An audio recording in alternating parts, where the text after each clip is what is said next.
Então, vamos, né, uma boa noite a todos. Nós vamos iniciar esse momento onde Maria está presente. E que ela possa, assim como ela intercedeu nas bodas de Caná, possa também interceder por cada um de nós nesse momento. Que o Espírito Santo seja aquele que vá transformando a nossa vida, o nosso coração, para que a palavra de Deus possa entrar e penetrar no nosso coração. Em nome do Pai, do Filho e do Espírito Santo. Amém. Amém.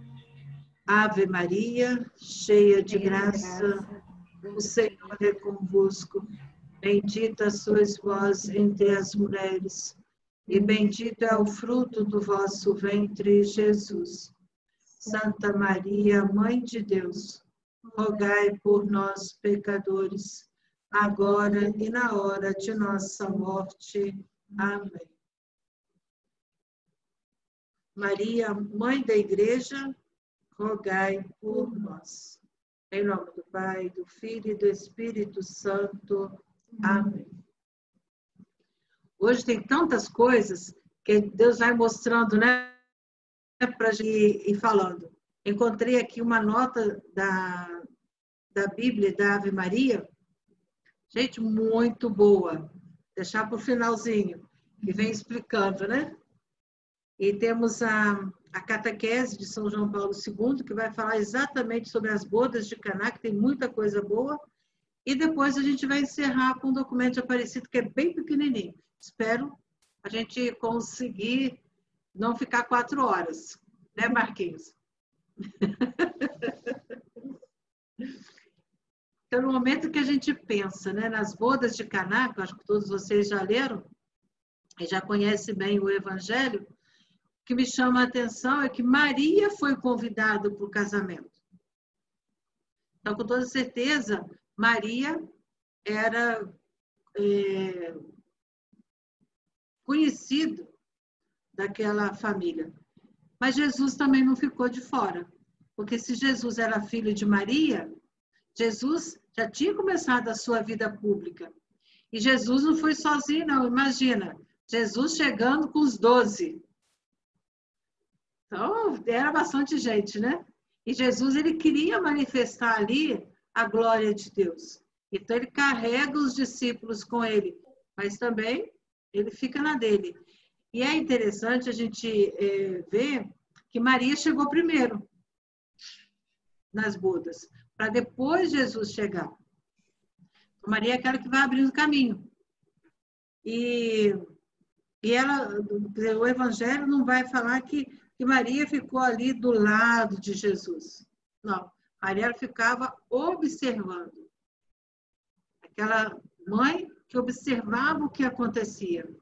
E quando ela vê que está faltando vinho, a gente imagina a aflição dos noivos. Ao ver o vinho acabando, e eles não tinham mais vinho, e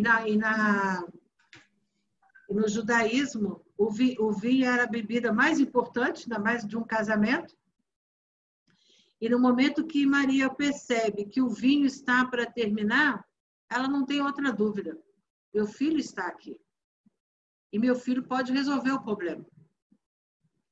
Mas é interessante que quando Maria chega para Jesus, Jesus olha para Maria e diz assim, mulher, ainda não chegou a minha hora. Como quem diz, como você vai forçar uma coisa? Ainda não chegou a minha hora. Mas Jesus também, Maria não fala mais nada, fica quieta. Vai para os serventes e vai falar, fazei tudo o que ele vos disser. E aqueles homens obedeceram. E aí Jesus, vendo toda aquela situação ali que a mãe arrumou, como quem diz, agora eu tenho que dar o meu jeito. E aí Jesus transforma aquela água no vinho. E quando o vinho é levado ao mestre-sala, ele vai provar para ver se realmente está aprovado o vinho. E aí eles veem, quando ele experimenta, ele vê o seguinte, que aquele vinho era o mais saboroso. E aí pergunta, por que você deixou esse vinho bom por último? Primeiro serve o bom para depois servir o a pessoa está embriagado, aí qualquer vinho serve, né? E fala, e vocês fizeram o contrário. E aí a gente vai vendo, né, que Nossa Senhora, ela não falou mais nada, é como se desaparecesse no meio daquela multidão, e Jesus realiza ali o seu primeiro milagre. Então, isso é praticamente o que nós já lemos durante a semana. E aí a gente vai aproveitar para a gente ver o que São João Paulo II ele fala, né, sobre esse evangelho, e depois eu vou dar uma lida também, que é bem pequenininho, sobre o rodapé da Bíblia da Ave Maria, que é de estudo, que é bem grossa, e depois a gente termina um pedacinho que fala do documento de Aparecida, que o Papa também, quando esteve reunidos, eles colocam também essa menção às bodas de Caná e o que realmente essas bodas de Caná representam para nós.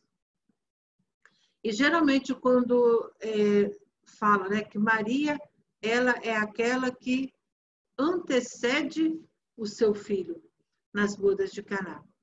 Então o Papa fala o seguinte, né? Ao narrar a presença de Maria na vida pública de Jesus, o Concílio Vaticano II recorda a sua participação em Caná, por ocasião do primeiro milagre. Nas bodas de Caná, movida de compaixão, levou Jesus, Messias, a dar início aos seus milagres. Então a gente vê Maria que se compadeceu daquele povo. Ela viu a aflição daquele povo, né, dos noivos ali por não ter mais o vinho. Seguindo a esteira do evangelista João, o Concílio Vaticano II faz notar o papel discreto, que Maria é essa mulher discreta. Ela não fez alvoroço, ela saiu na dela e foi falar com Jesus. Então, papel discreto e, ao mesmo tempo, eficaz da mãe, que com a sua palavra leva o filho ao primeiro sinal.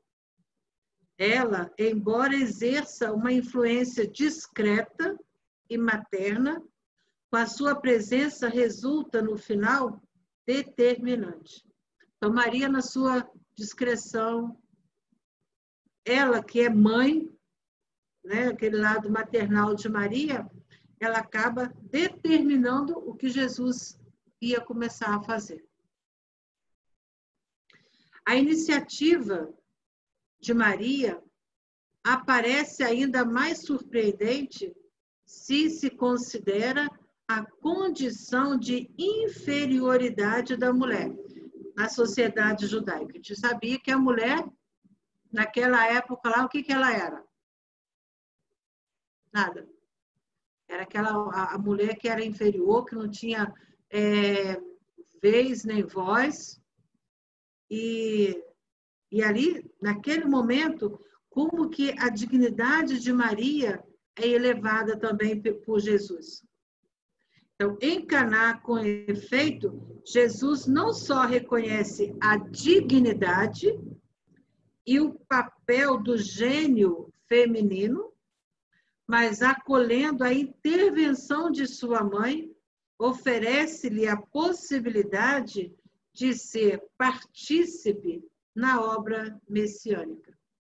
Olha o papel, aquele sinal simples de Maria, olha o que leva Maria a ser. Não contrasta com esta intenção de Jesus o apelativo mulher, com o qual ele se dirige a Maria. Que muitas vezes a gente pode pensar, né? Eu acho que Jesus não tinha mínimo para sua mãe. Olha como que ele falou com Nossa Senhora. Mulher, ainda não é chegada a minha hora. Mas pelo contrário, ali Jesus estava elevando a dignidade da mulher. E são poucos momentos na Bíblia que vai usar essa palavra mulher. Nas bodas de Caná, se eu não estou enganada, lá também no livro do Gênesis, que fala alguma coisa, e depois na cruz. mulher, eis aí teu filho. Eu não lembro se tem mais alguma passagem, né? Que vai colocar a mulher com letra maiúscula, não com a letra minúscula, né? Ele, de fato, não contém em si nenhuma conotação negativa e será de novo usado por Jesus em relação à mãe aos pés da cruz, que eu já falei, né? Segundo alguns intérpretes, este título, mulher, apresenta Maria como a nova Eva, mãe de todos os crentes na fé. O concílio, no texto citado, usa a expressão movida de compaixão, deixando a entender que Maria era inspirada pelo seu coração misericordioso, tendo divisado a eventualidade do desapontamento dos esposos e dos convidados pela falta de vinho. A Virgem compadecida sugere a Jesus que intervenha com o seu poder messiânico. Maria dá uma sugestão. Maria não obriga também Jesus a fazer. Então, é como diz, aquela sutileza de Maria, né? Ela vai, conversa com Jesus numa boa, como quem diz, agora é com ele. E ela tem essa confiança, porque ele tudo pode. É o Filho de Deus que está ali, embora as pessoas não saibam, né? Então, a alguns, o pedido de Maria parece desproporcionado, porque subordina a um ato de piedade o início dos milagres do Messias. A dificuldade, respondeu Jesus mesmo, que com seu assentimento à solicitação materna, demonstra a superabundância com que o Senhor responde às expectativas humanas, manifestando também quanto pode o amor de uma mãe. Então, a gente sabe que Jesus, ele podia fazer ali o milagre, mas ele também fica na dele. E aqui, a gente vê, né? Se a gente for olhar assim para a vida de uma mãe, o amor dela é tão grande que por mais que o filho apronte, ela nunca deixa de amar o filho. E aí a gente vê aqui Maria, ela que carregou dentro de si o verdadeiro amor, que é Jesus, ela tinha certeza que o seu amor maternal, ao aproximar-se de Jesus, ela não ficaria sem ser atendida. Ela confiou. E por isso ela foi. Porque se Maria não confiasse no filho, ela também nem ia tentar. Mas por ela saber quem era o filho, ela confiou. Ela deve ter pensado assim com ela, né? Eu sei que meu filho tudo pode. Eu vou pedir. A expressão dar início aos milagres que o concílio retomou no texto de João chama a nossa atenção. O termo grego arché, traduzido por início, princípio, foi usado por João no prólogo do seu evangelho. No princípio já existia o Verbo. Esta significativa coincidência induz a estabelecer um paralelo entre a primeira origem da glória de Cristo na eternidade e a primeira manifestação da mesma glória na sua missão terrena. A gente vê que é muito sublime, né? Quando vai colocar essa parte, né? No princípio era o verbo estava em Deus, e o verbo se fez carne e habitou entre nós. E depois, a gente vê, né? Foi o primeiro milagre que Jesus, quando ele começou realmente a sua missão. Então, aí ele faz esse paralelo, né? Entre a primeira origem de Cristo na eternidade, onde ele se faz carne no meio de nós, e a manifestação dessa mesma glória de Cristo agora, iniciando a missão dele aqui nesse mundo. Ressaltando a iniciativa de Maria no primeiro milagre e recordando depois a sua presença no Calvário, aos pés da cruz, o evangelista ajuda a compreender como a cooperação de Maria se estende à inteira obra de Cristo.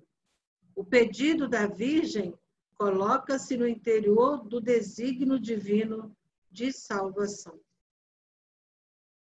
No primeiro sinal operado por Jesus, os padres da Igreja divisaram uma forte dimensão simbólica, acolhendo na transformação da água em vinho o anúncio da passagem da antiga à nova aliança.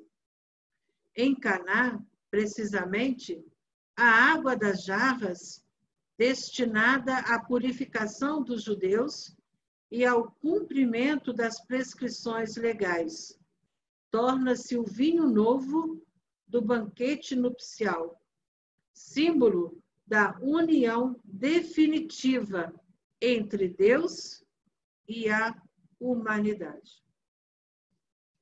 E até quando fala aqui, né, do rito de purificação,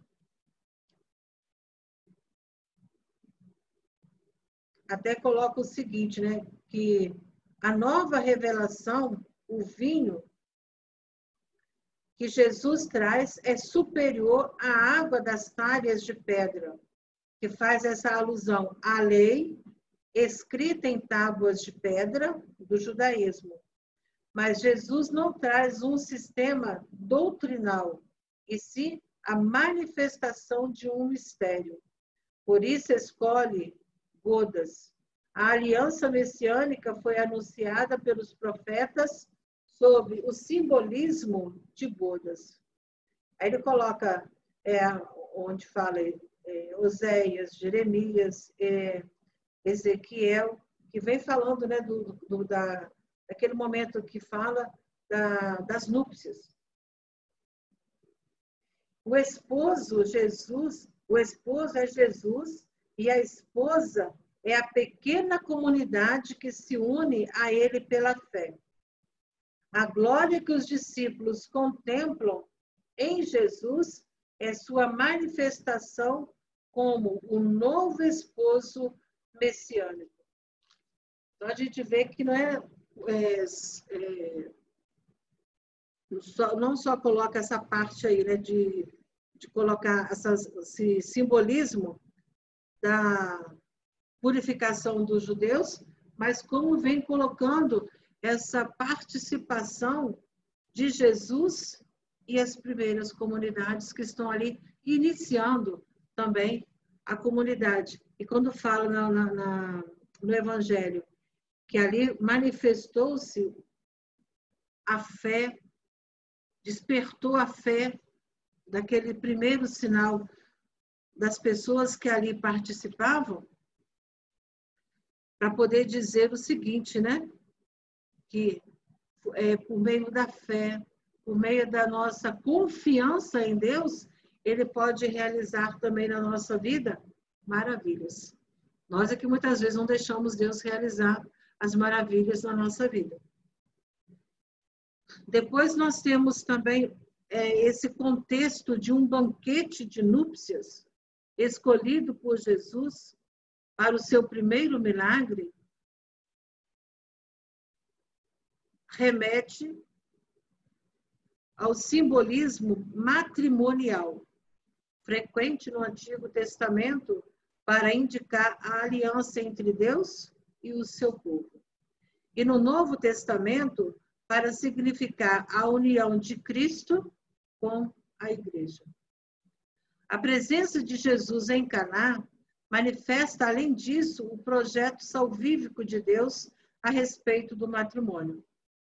Nessa perspectiva, a falta de vinho pode ser interpretada como alusiva à falta de amor, que, infelizmente, não raro ameaça a união esponsal. Se a gente for olhar, né, como que anda a família hoje? Como que anda o verdadeiro amor, esse verdadeiro vinho novo na vida do casal? Muitas vezes, o amor mesmo verdadeiro, sincero, esse amor ágape, né, que Jesus pede, está faltando muito na vida dos casais. Por isso, muitas separações, cada um para um lado, outro para o outro, né? Então, Maria pede a Jesus que intervenha em favor de todos os esposos, que só um amor fundado em Deus pode libertar dos perigos da infidelidade, da incompreensão e das divisões. Se cada casal deixasse realmente entrar esse fundamento, né, do amor de Deus nas suas vidas, realmente não existiria infidelidade, incompreensão, divisão, falta de amor, falta de compreensão, de respeito, etc. Então, a graça do sacramento oferece aos esposos esta força superior de amor, que pode corroborar o empenho da fidelidade também nas circunstâncias difíceis.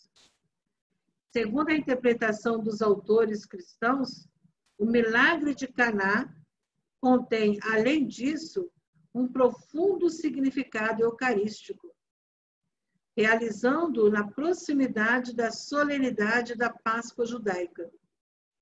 Jesus manifesta como na multiplicação dos pães, a intenção de preparar o verdadeiro banquete pascal, a Eucaristia. Esse desejo nas bodas de Caná parece sublinhado ainda mais pela presença do vinho, que alude ao sangue da nova aliança, e pelo contexto de um banquete. Desse modo, Maria, depois de ter estado na origem da presença de Jesus na festa, obtém o milagre do vinho novo, que prefigura a Eucaristia, sinal supremo da presença do seu Filho, ressuscitado entre os discípulos. A gente vê que essa catequese é muito rica. E olha que eu tenho esse livro e praticamente nunca li. Aí agora eu falei assim, esse livro vai me servir. Peguei, de ver assim, a profundidade que é realmente esse texto das bodas de Caná. Olha quanta coisa a gente já viu, né? E no final da narração do primeiro milagre de Jesus, que se tornou possível pela fé sólida da Mãe do Senhor, no seu divino Filho, o evangelista João conclui: os seus discípulos acreditaram nele. Em Caná, Maria inicia o caminho da fé da igreja, precedendo os discípulos e orientando para Cristo a atenção dos servos. A sua perseverante intercessão encoraja. Além disso, aqueles que às vezes se encontram diante da experiência do silêncio de Deus. Eles são convidados a esperar para além de toda a esperança, confiando sempre na bondade do Senhor. Então, a gente vê que os apóstolos, né, os discípulos que acompanhavam Jesus, eles acreditaram.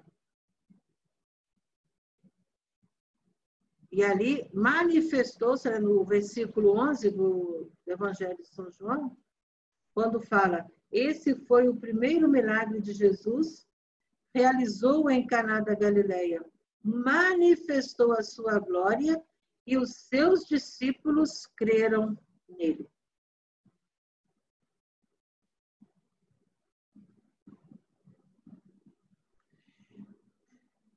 E aqui, o texto, né, da Ave Maria, na nota de rodapé, vai colocar o seguinte: os discípulos também começaram a ver esta glória presente em Jesus.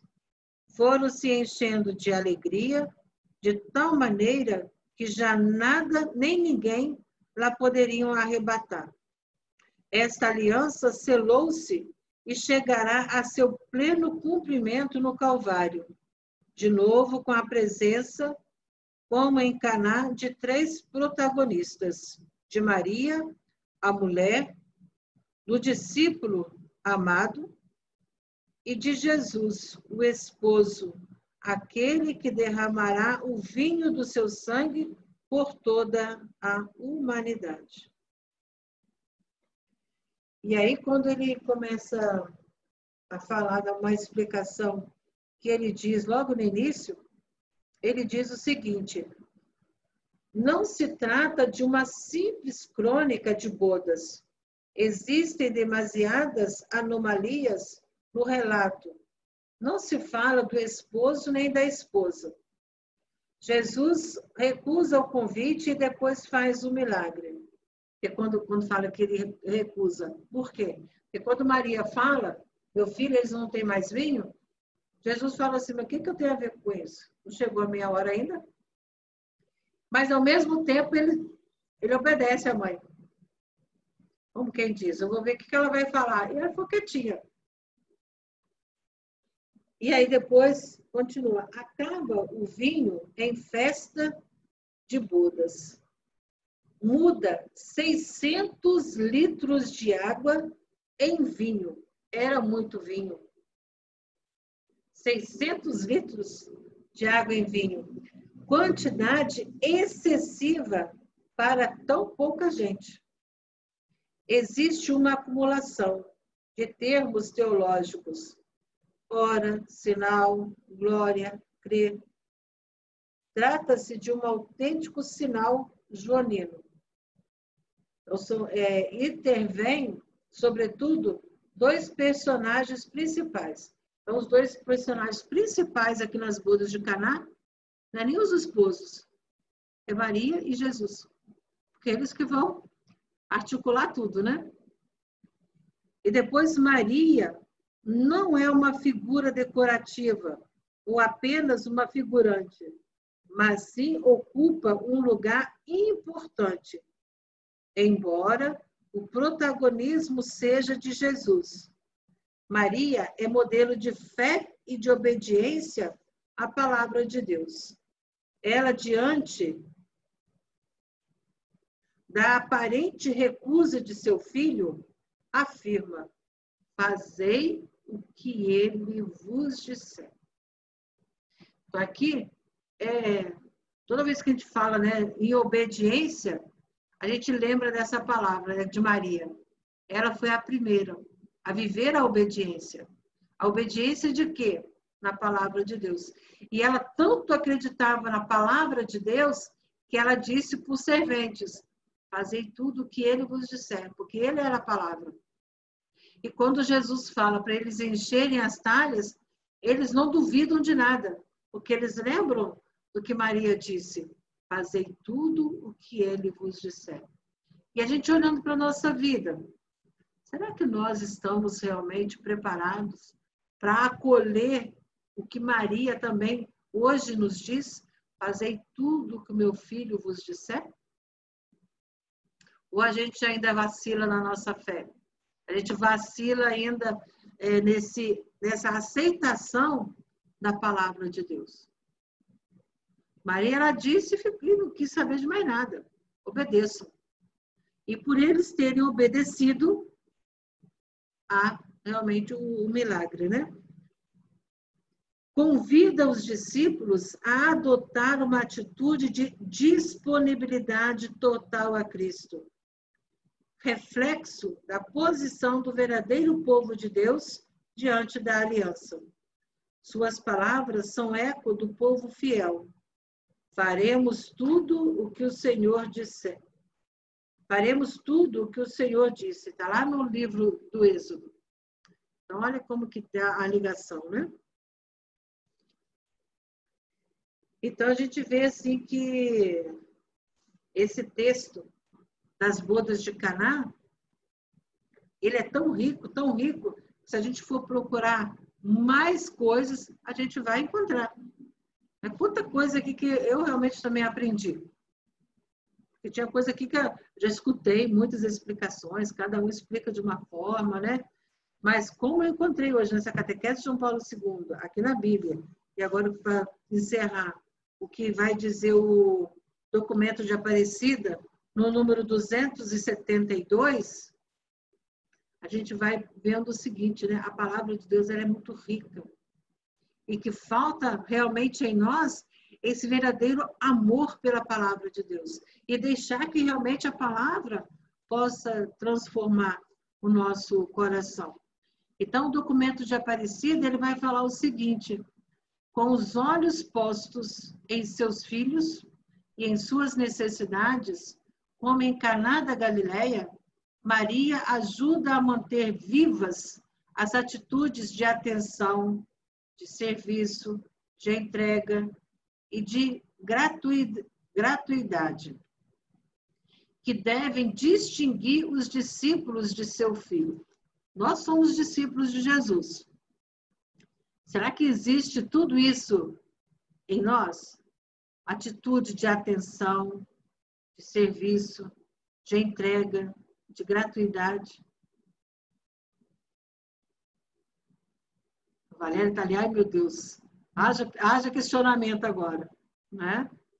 Depois, indica, além do mais, qual é a pedagogia para que os pobres em cada comunidade cristã sintam-se como em casa.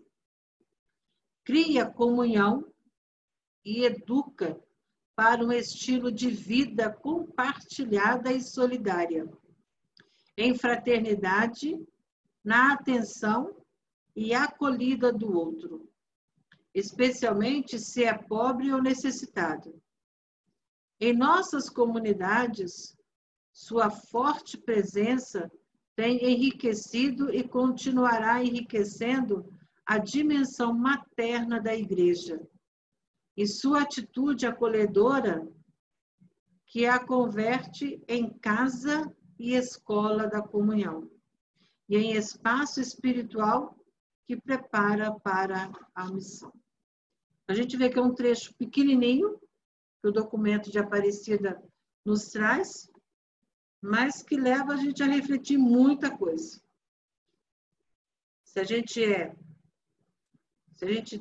tem essas atitudes, né, de atenção, porque se Maria não tivesse atenta, ela não tinha observado que estava acabando o vinho. De serviço, Maria sai dela e vai servir os outros. Por quê? Ela observou, ela podia ficar na dela também, não tem nada a ver com a festa, eu fui convidada, mas não, ela vai ajudar para servir aquela família. Depois, é uma entrega. Ela se entregou. Como quem diz, o que vai acontecer eu não sei, mas eu vou. E depois foi uma entrega, o quê? Gratuita. Ninguém pediu a ela para fazer, mas ela, saindo dela mesmo, não pensando nela, ela vai para poder interceder por aqueles que estão ali passando, de repente já quase passando, né, vexame, que eles poderiam ser ridicularizados, etc. E aí leva para a gente parar e pensar também, né? Como que anda a nossa família? Será que nós damos oportunidade para quem participa, né, da família, seja o esposo, a esposa? A gente procura realmente ter esse cuidado, esse zelo para poder ver o que o outro também está precisando? Ou a gente vive mais no nosso egoísmo? A ele que se vira, ou ela que se vira. O filho necessita, né, de carinho, de amor. Ah, eu não. Agora eu estou cansado, ele já está grande, para que eu vou dar atenção? Então, muitas vezes também na nossa família falta esse vinho novo. Do amor, da atenção, do carinho, né, do perdão. Esse vinho novo que a gente tem que parar e pensar, né? O que falta na minha vida para que esse vinho novo que Jesus transformou possa também transformar a minha vida? Então, que Nossa Senhora possa realmente nos ajudar. E que esse conselho de Maria não fique só hoje, mas que a gente carregue sempre, né? Fazei tudo o que meu filho vos disser. Quanta coisa Deus nos fala todos os dias. Por meio da sua palavra, por meio de tantos acontecimentos, Deus está ali falando. E nós somos capazes de perceber, por mais simples que seja, né? Um acontecimento ali, Deus falando comigo. E como eu sou para o outro? Eu saio de mim para ajudar o outro? Eu levo realmente o verdadeiro amor que Deus já colocou no meu coração? Ou muitas vezes eu ainda continuo, né? Pensando só em mim, e não deixo que esse vinho novo transforme a minha vida para que eu possa também ajudar na transformação do outro. Foi o que Maria fez. Uma vez que Maria deixou-se conduzir pela vontade de Deus, ela sentiu a necessidade do outro, se colocou no lugar do outro. Eu estou com toda certeza, Maria se colocou na aflição daqueles dois jovens, esposos, e diz, eu posso ajudar. E nós? Será que a gente se coloca no lugar do outro? Para poder ajudar naquilo que é preciso? Às vezes, o que eu posso ajudar no outro? Oferecendo o meu perdão, dando o meu perdão, levando realmente essa alegria de ser cristão. Porque às vezes a gente não vive a alegria de ser cristão, não vive a alegria de ser igreja. Então, se ele fala, né, dessa união de Cristo com a igreja, qual é, né, a minha missão dentro da igreja? Às vezes falta em nós esse vinho novo. E quando fala, né, na catequese ali, que vem colocando a importância do sacramento do matrimônio, como esse sacramento deve ser vivido pelos esposos. Às vezes está faltando tanta coisa ali, e fala, né, que muitas vezes o que está faltando é o vinho do amor. De um amar o outro, né, com toda sinceridade do coração. E depois quando fala também, né, esse vinho, que já é a prefiguração também da Eucaristia, onde Jesus vai transformar o vinho no seu sangue, o pão no seu corpo, e o vinho maior que será derramado, que é o seu próprio sangue, quando o soldado traspassa ali o seu coração. Então, Jesus não reservou nada para ele. E Maria, a gente vê, né, que Maria ela está nas bodas de Caná, que é o início da vida pública de Jesus, mas ela também vai estar de pé na cruz. E ali ela vê jorrar o sangue do seu filho. Tudo por quê? Para poder nos salvar. Eu espero, né, que esta reflexão de hoje possa nos ajudar a gente buscar sempre esse vinho novo. E ser também vinho novo para a família, para a sociedade, por onde nós passarmos, levar esse vinho, né, da alegria, do amor, da esperança, da confiança, e que a gente possa, né, ser verdadeiro seguidor de Cristo e não ter medo de anunciar que vale a pena vivermos a nossa vida cristã com toda a alegria, com todo o amor, e estar disposto também a dar a nossa vida por Cristo. Porque do jeito que nós estamos vivendo hoje, temos que estar prontos para dar a nossa vida pela fé, pela igreja que Jesus nos deixou. Eu penso que possa, né, ter colaborado um pouquinho nessa reflexão. Então, que Maria possa nos ensinar a estarmos atentos, a fazer o que Jesus mandar que façamos. É esse conselho que Maria nos dá hoje, né? Fazem tudo o que ele vos disser. E que a gente esteja com o coração aberto para acolher esse conselho de Maria e realmente segui-lo. E estarmos sempre com o nosso coração nesse silêncio. De podermos ouvir o que Jesus tem para nos dizer. Porque ele fala, mas é preciso ter o coração silencioso. Porque lá no Antigo Testamento a gente já viu que Deus, ele não fala no terremoto, não fala no vento, mas ele fala na brisa suave. Ou seja, no silêncio. E quando a gente deixa Deus falar e a gente confia nessa palavra dele, a nossa vida vai sendo transformada.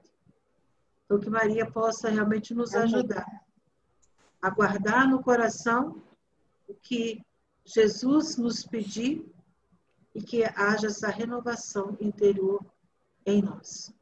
Salve, Rainha, Mãe de misericórdia, vida, doçura, esperança nossa. A vós bradamos, degredados, filhos de Eva. A vós suspiramos, gemendo e chorando neste vale de lágrimas. Eia, pois, advogada nossa, esses vossos olhos misericordiosos a nós ouvei. E depois deste mostrai-nos Jesus. Bendito é o fruto do vosso ventre. Ó clemente, ó piedosa, ó doce, sempre Virgem Maria. Rogai por nós, Santa Mãe de Deus, para que sejamos dignos das promessas de Cristo. Amém. Amém. Em nome do Pai, e do Filho, e do Espírito Santo. Amém.